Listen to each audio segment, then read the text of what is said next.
2,2 terdiri dari dua orang, yakni saya sendiri Dinda Elina dan teman saya Wiwi Lailatul Fadilah yang akan membawakan presentasi tentang Renaissance Eropa. Next. Di sini agenda kami atau bahasan utama kami di sini yakni ada 4 bahasan, ada 4 poin. Yang pertama yakni latar belakang munculnya Renaissance, yang kedua perubahan pada masa Renaissance, yang ketiga munculnya pemikiran baru pada zaman Renaissance tersebut, dan yang terakhir adalah pengaruh pemikiran baru pada zaman Renaissance dalam filsafat ilmu dan teknologi. Next. Nah, bahasan yang pertama yang akan kita bahas bersama-sama pada presentasi kali ini, yang pertama itu latar belakang Renaissance. Jadi namanya saja itu latar belakang. Jadi latar belakang itu apa sih yang melatar belakangi, apa sih sebab-sebabnya kok ada Renaissance itu. Jadi di sini tuh kita akan membahas apa dan bagaimana Renaissance Eropa itu sendiri. Next. Jadi Renaissance sendiri secara etimologi atau secara bahasa yakni bermakna lahir kembali. Namun secara global Renaissance yang dimaksud di sini yakni mempunyai arti yang luas. Karenanya secara etimologi atau secara istilah Renaissance adalah timbulnya revolusi. Revolusi itu peralihan pandangan hidup orang-orang Eropa dari zaman pertengahan sampai zaman baru sekarang, sampai zaman sekarang yang melalui proses peralihan zaman yang sangat cepat. Next. Renaissance sendiri itu lahir sekitar abad ke-15-16 tatkala kaum intelektual politik dan seniman daratan Eropa serentak bertekad untuk mengadakan suatu gerakan perubahan yang menginginkan kebebasan berpikir akan merubah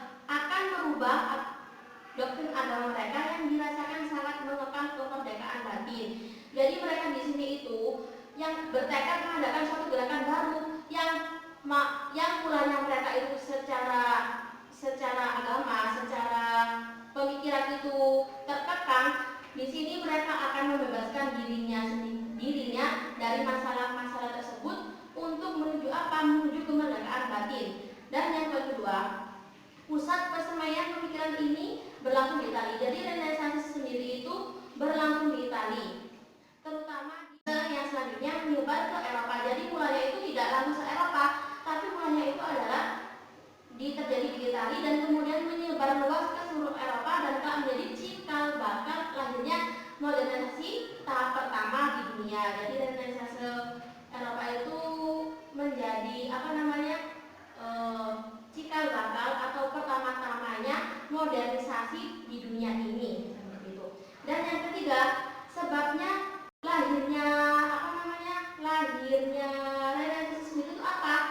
Jadi Renaissance itu lahir karena apa? Karena keterkejutan orang-orang Eropa menyaksikan ambruknya Imperium Romawi Timur oleh kaum muslimin, terutama pada peristiwa jatuhnya Konstantinopel yang menyebabkan penaklukan kerajaan Turki atas Romawi di Bizantium pada tahun 1453. Jadi sebelum kita lanjut, Bizantium sendiri itu apa? Bizantium itu adalah suatu daerah di Romawi Timur yang merupakan kerajaan besar dan perkasa dan termaju di daerah Eropa. Selanjutnya kita bidang materi yang dari latar belakang Renaissance. Untuk materi yang kedua yakni perubahan pada masa Renaissance. Jadi apa aja perubahan yang mulanya mereka berpikir terkekang hingga ada Renaissance itu, mereka itu ada perubahan apa saja di kehidupan mereka. Next. Nah, perubahan pada masa Renaissance itu ada 5 poin. Yang pertama, perubahan apa yang terjadi pada Renaissance yakni Italia menjadi pusat ilmu. Nah, jadi adanya Renaissance itu menjadikan Italia itu menjadi pusat ilmu yang terkenal di Eropa. Dan ini terjadi pada abad ke-15. Kali ini terjadi apabila kota Konstantinopel dikuasai oleh orang Islam telah jatuh ke tangan Eropa Barat pada tahun 1453. Dan yang kedua, perubahan pada masa Renaissance ini telah membentuk masyarakat perdagangan berdaya maju. Jadi ada dampak positifnya pada masa Renaissance itu apa? Karena sudah dibebaskan, jadi mereka itu apa? Telah membentuk masyarakat perdagangan yang lebih maju. Nah, keadaan ini itu melemahkan kedudukan kekuasaan golongan feudal yang senantiasa berusaha menyekat perkembangan ilmu dan masyarakat di Eropa. Dan yang ketiga, melahirkan tokoh pemikiran seperti Leonardo da Vinci. Jadi pada masa Renaissance itu, karena masyarakatnya sudah berpikir tidak terkekang atau berpikir lebih luas, itu melahirkan tokoh-tokoh dari masyarakat tersebut seperti siapa? Seperti Leonardo da Vinci yang terkenal sebagai pelukis, pemusik, dan ahli falsafah serta juru tera.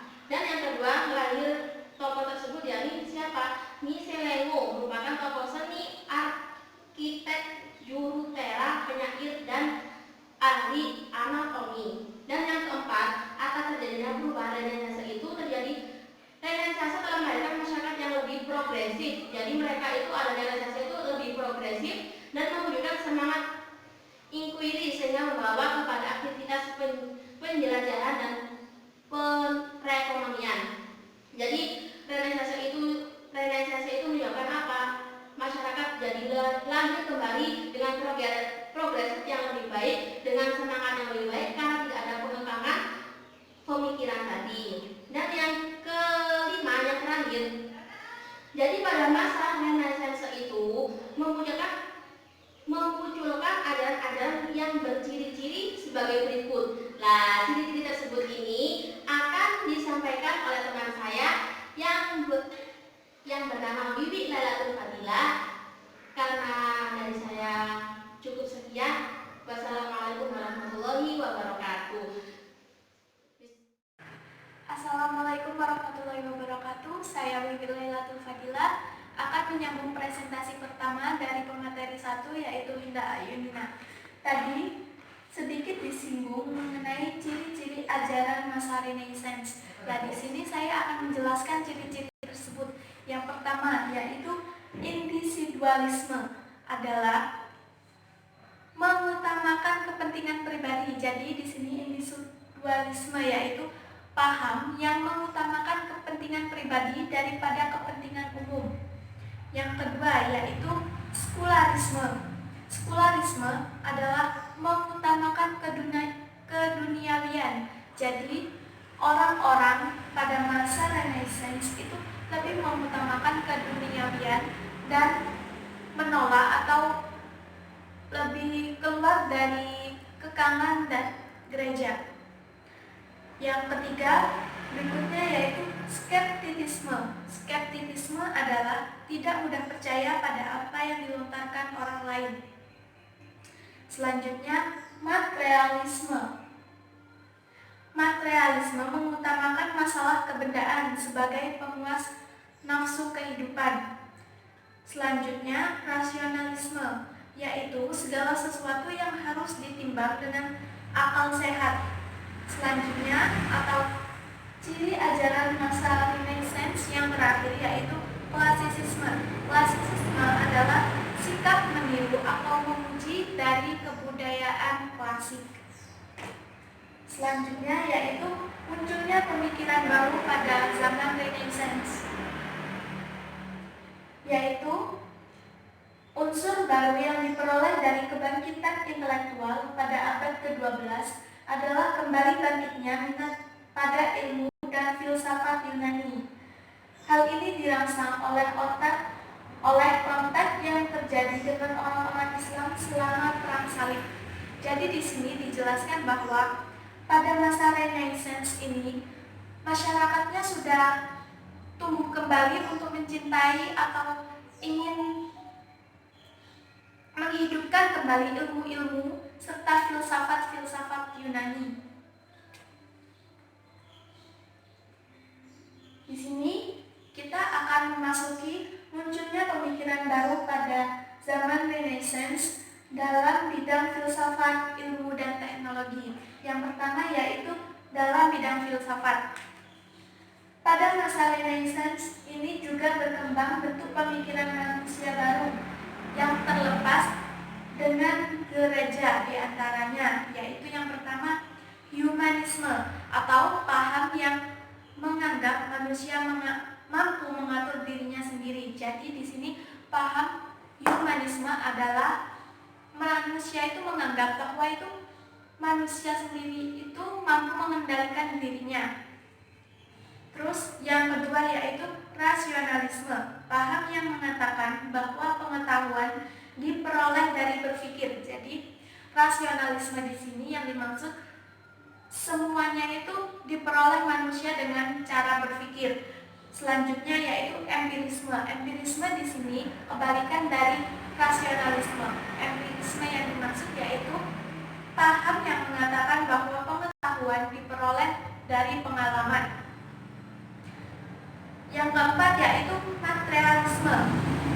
Materialisme mengatakan bahwa badan tanpa jiwa mungkin ada, tetapi jiwa tanpa badan itu tak akan ada. Bidang selanjutnya yaitu bidang ilmu pengetahuan. Pada bidang ilmu pengetahuan ini banyak sekali penemuan-penemuan. Salah satu atau di antara tokohnya yaitu yang pertama Nikolaus Kopernikus. Ia mengembangkan teori bahwa matahari adalah pusat jagat raya dan bumi mempunyai dua macam gerak. Gerak yang pertama yaitu perputaran sehari-hari pada porosnya atau biasa yang kita sebut dengan rotasi.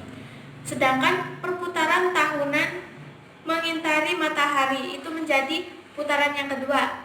Ini biasa kita sebut dengan revolusi. Tokoh yang kedua yaitu Galileo Galilei. Dengan teleskopnya, ia mengamati jagat raya dan menemukan bahwa Bima Sakti terdiri dari bintang-bintang yang banyak sekali jumlahnya dan masing-masing berdiri sendiri. Selain itu, ia juga berhasil mengamati bentuk Venus dan menemukan beberapa satelit Jupiter. Sedangkan tokoh yang ketiga yaitu Francis Bacon. Bacon telah memberi kita pernyataan yang klasik tentang kesalahan-kesalahan berpikir dalam Idol of the Mind. Ia percaya bahwa orang dapat mengungkapkan kebenaran dengan induktif method atau metode induktif. Selanjutnya yaitu dalam bidang ketiga, bidang teknologi. Pada bidang ketiga, penemuan pada zaman Renaissance yang mempercepat perkembangan manusia menurut Francis Bacon. Jadi menurut Francis Bacon ini, pada penemuan teknologi atau penemuan bidang teknologi ini mempercepat perkembangan manusia pada masa itu. Yang pertama penemuannya yaitu salah satunya mesin cetak atau printing. Mesin cetak ini ditemukan oleh John Gutenberg. Yang kedua yaitu misu atau senjata api. Misu adalah bahan peledak yang terbuat dari campuran belerang, arang, dan kalium nitrat. Penemuan yang ketiga yaitu kompas. Kompas berasal dari bahasa Latin yaitu compassus yang berarti jangka. Kompas ini ditemukan oleh William Thomson. Demikian presentasi dari kami kelompok 2. Ada kurang lebihnya kami mohon maaf. Yang sebesar-besarnya. Wassalamualaikum warahmatullahi wabarakatuh.